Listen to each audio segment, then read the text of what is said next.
सभी को नमस्कार। मैं नम्रता श्रीवास्तव आप सबों का बहुत बहुत स्वागत करती हूँ। मैंने अपने वीडियोज में एनर्जी की तो बात की ही है, मैंने ये भी बतलाया है कि किस तरीके से हम कार्मिक अकाउंट की वजह से जन्मों की श्रृंखला में बनते हैं और कहीं ना कहीं ये जो है महाजीवन के कॉन्सेप्ट की तरफ लेके जाता है। आज जो मैं वीडियो बनाने जा रही हूँ वो आप मेरे वो वीडियो जिसमें मैंने पूछा था कि क्या हमें अपने मृत परिजनों को याद करना चाहिए, आप उसके कंटिन्यूशन में इस वीडियो को मान सकते हैं, क्योंकि यहाँ पे मैं इसी टॉपिक से रिलेटेड केस स्टडी बताने जा रही हूँ।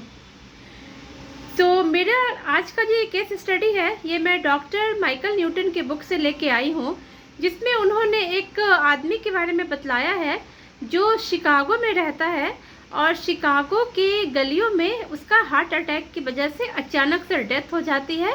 एक सडन डेथ होती है जिसके लिए वो प्रिपेयर नहीं रहता है। ये जो आदमी है इसकी वाइफ का नाम मैगी है और ये उससे बहुत प्यार करता है। इसके छोटे छोटे बच्चे हैं और ये जो फैमिली है एक तंगहाली की जीवन बिता रही है। इनकी आर्थिक स्थिति कोई बहुत अच्छी नहीं है।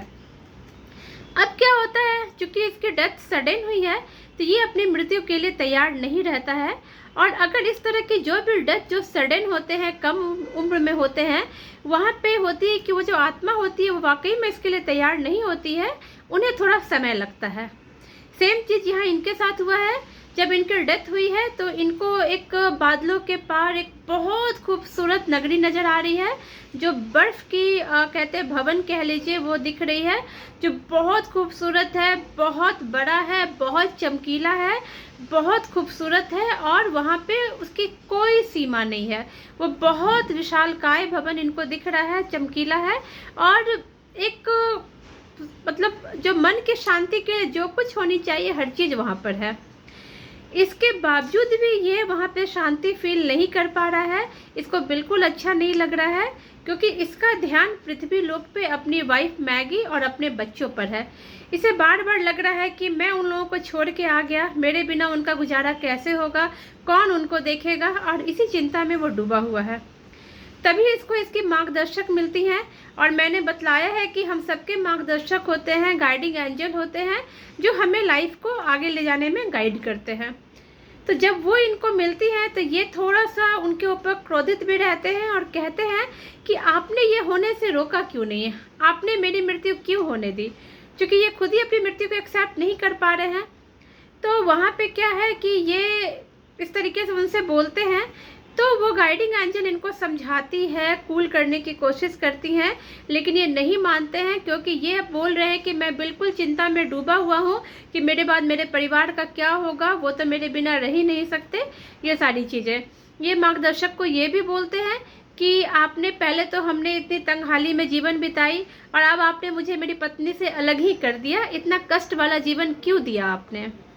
तो उनके मार्गदर्शक कहती हैं कि अभी तुम्हारे जीवन में आगे सब कुछ ठीक होगा, कुछ स्टेप्स तो ऑब्वियसली सबको लेने होते हैं, लेकिन चूंकि ये अपने परिवार के मोह में बिल्कुल खोए हुए हैं, ये आगे बढ़ने को तैयार नहीं है, तो इनकी मार्गदर्शक इनको फ्यूचर दिखलाती है।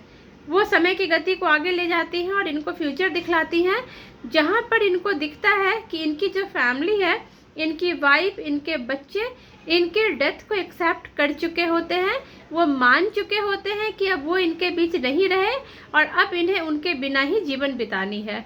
जब इनको ये फ्यूचर दिखा, इनको दिखा कि आने वाले समय में ये कुछ होने वाला है, तो फिर कहीं ना कहीं वो बहुत ही शांति फील करते हैं और फिर वो अपने आगे की यात्रा पे बढ़ते हैं। तो फ्रेंड्स, अगर यहाँ पे उनको ये दिख गया था कि इनकी फैमिली इनकी मृत्यु को एक्सेप्ट कर चुकी हैं, तब ये अपने आगे की यात्रा पे जाते हैं। लेकिन अगर इनको फ्यूचर ये दिखता कि इनकी फैमिली इनकी मौत से सदमे में है, बहुत दुखी है, आंसू बहा रही है और आगे बढ़ने को तैयार नहीं है, उस केस में क्या ये आगे बढ़ पाते, क्या ये आगे की यात्रा पे निकल पाते?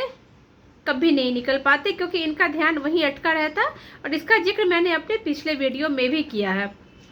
तो यहाँ पे इसीलिए जो हमारे मृत परिजन होते हैं, हमें उनको इस तरीके से अपनी यादों में नहीं बांधना चाहिए कि उनकी आगे की यात्रा बिल्कुल कष्ट से भर जाए, वो आगे की यात्रा पे जा ही ना पाए।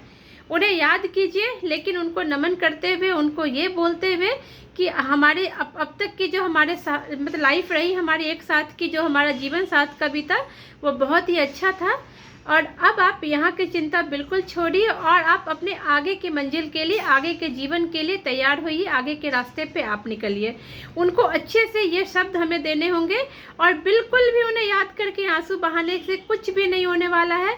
हमारी भी प्रगति रुकती है और उनकी तो रुकती ही है, उन पर तो असर पड़ता ही है। तो ये केस स्टडी जो मैंने बताया, ये मैं शिकागो की कहानी है। और ये जो इंसान जिनकी मैं बता रही हूँ वो 36 साल के नौजवान थे, जिनकी अचानक हार्ट अटैक से मृत्यु हुई थी। तो अचानक से जो मृत्यु होती है उसको एक्सेप्ट करने में वैसे भी समय लगता है, क्योंकि आत्मा इसके लिए तैयार नहीं होती है।